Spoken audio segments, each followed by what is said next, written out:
दर्शकों नमस्कार, राम राम, जय श्री राम और जय माता दी। मैं हूँ अश्विनी मगोत्रा और आप देख रहे हैं अपना पसंदीदा न्यूज चैनल जम्मू तर्कश। वैसे तो दर्शकों पूरी दुनिया जालसाजों और धोखेबाजों से भरी हुई है। कई जालसाज पकड़े भी जाते हैं और कई नए भी पकड़े जाते हैं। कई धोखेबाज भी पकड़े जाते हैं और कई नए भी पकड़े जाते हैं। कई ऐसे धोखे या ऐसे फ्रॉड हो जाते हैं, कुछ नज़र में आ जाते हैं और कुछ नज़र से छूट भी जाते हैं। जो नज़र में आते हैं वो तो हम चलो सोशल मीडिया या किसी भी प्लेटफार्म के थ्रू, टीवी या अखबार के माध्यम से एक दूसरे को पता चल ही जाता है। लेकिन कुछ फ्रॉड ऐसे होते हैं जो वर्षों तक चलते रहते हैं और किसी को कानों कान खबर भी नहीं होती। आज मैं आपको एक ऐसा ही फ्रॉड बताने जा रहा हूँ जो 16 साल तक चला और किसी को कानों कान खबर भी नहीं हुई। अगर मैं आपसे कहूँ कि क्या किसी आदमी के लिए ये मुमकिन है, पॉसिबल है कि वो 16 साल तक गूंगा बना रहे, जाहिर है हर कोई बोलेगा नहीं। आदमी तो आदमी, खास करके कोई औरत 16 साल तक गूंगी बनी रहे और कुछ बोले भी ना, क्या ऐसा हो सकता है? आपको यकीन भी नहीं आएगा कि 16 साल तक कोई औरत, वो भी जो पहले काम करती थी, सर्विस करती थी, वो 16 साल तक गूंगी बनी रही और एक इंश्योरेंस कंपनी को पेंशन के लिए, पैसों के लिए चूना लगाती रही। कैसे हो सकता है भाई? आखिरकार औरत है, कभी ना कभी तो बोली होगी, हर कोई सोचेगा, लेकिन नहीं।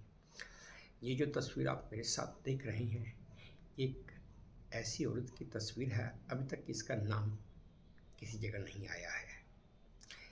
किसी जगह मीन्स किसी अखबार में इसका नाम नहीं लिखा गया या किसी टीवी चैनल पे इसका नाम नहीं लिया गया। हाँ, पिक्चर इसकी आ चुकी है जो आप देख रहे हैं। ये लड़की 16 साल पहले स्पेन के एक सुपरमार्केट में सेल्स गर्ल का काम करती थी और 2003 में इसके ऊपर एक कस्टमर ने किसी वजह से इसके ऊपर हमला कर दिया। उस हमले में ये जख्मी हो गई और इसको इलाज के लिए हॉस्पिटल ले जाया गया।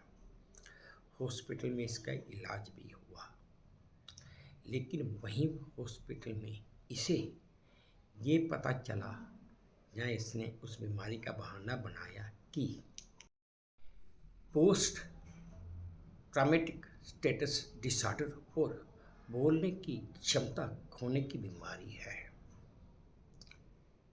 खैर, उस समय डॉक्टर इसे चेक कर पाए या उन्होंने किया या नहीं किया, ये तो वहाँ की बात है।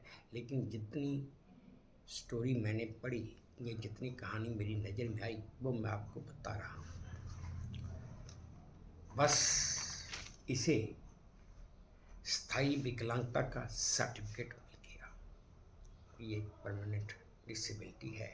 अब ये औरत बोल नहीं सकती, कोई काम नहीं कर सकती, सिर्फ इशारों में बात कर सकती है।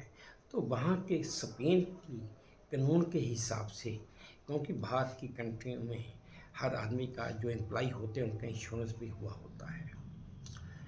जिस सुपरमार्केट में ये काम करती थी, सुपरमार्केट में अपने एम्प्लॉयज़ का इंश्योरेंस भी करवाया था। अब इंश्योरेंस कंपनी को इसको पेंशन लगानी थी, सर्टिफिकेट इसको मिल गया, इंश्योरेंस कंपनी ने इसकी पेंशन चालू कर दी। और तो और हर साल इसका मेडिकल चेकअप भी होता था। जैसे हमारे हिंदुस्तान में जो पेंशनर्स हैं उनको हर साल अपना लाइफ सर्टिफिकेट देना पड़ता है, उसी तरह वहाँ पर भी मेडिकल या अपनी पेंशन चालू, मतलब कंटिन्यू रखने के लिए इसको हर साल डॉक्टरों से चेकअप भी करवाना पड़ता था और इसका नियमित चेकअप भी होता था।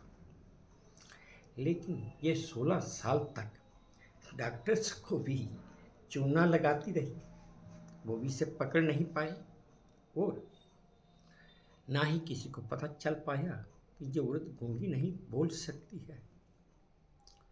हाँ, अब बारी है कि इसके बोलने का पता कैसे चला।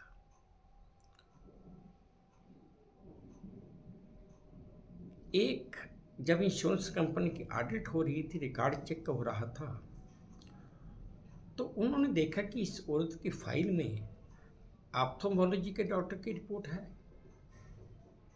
ऑर्थोपेडिशियन की रिपोर्ट है, आइस के डॉक्टर, बाकी डॉक्टरों की रिपोर्ट्स तो हैं, लेकिन किसी ने भी इसको, जो हेयरिंग वाले डॉक्टर हैं या जो इसको जो प्रॉब्लम आई थी, उसकी रिपोर्ट कहीं पे कुछ मेंशन नहीं है। बात बिगड़ गई।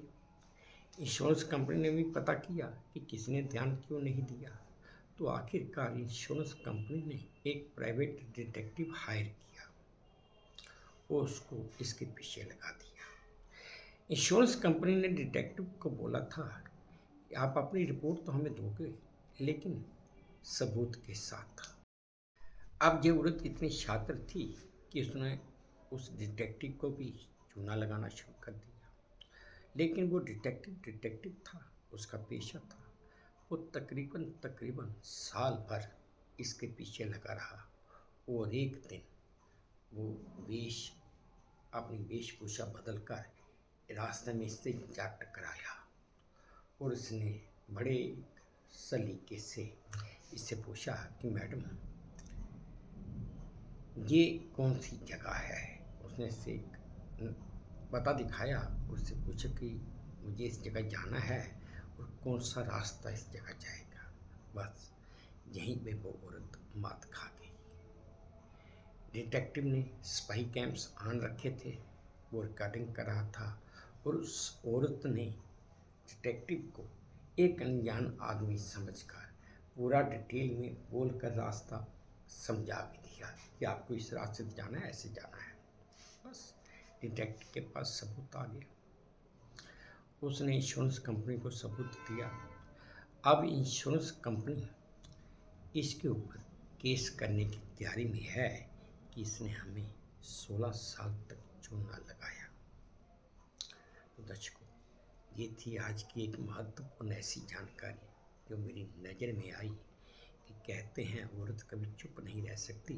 दुनिया में ऐसी भी औरतें हैं जो 16 साल तक गूंगी बनी रहीं, उन्होंने कुछ बोला भी नहीं।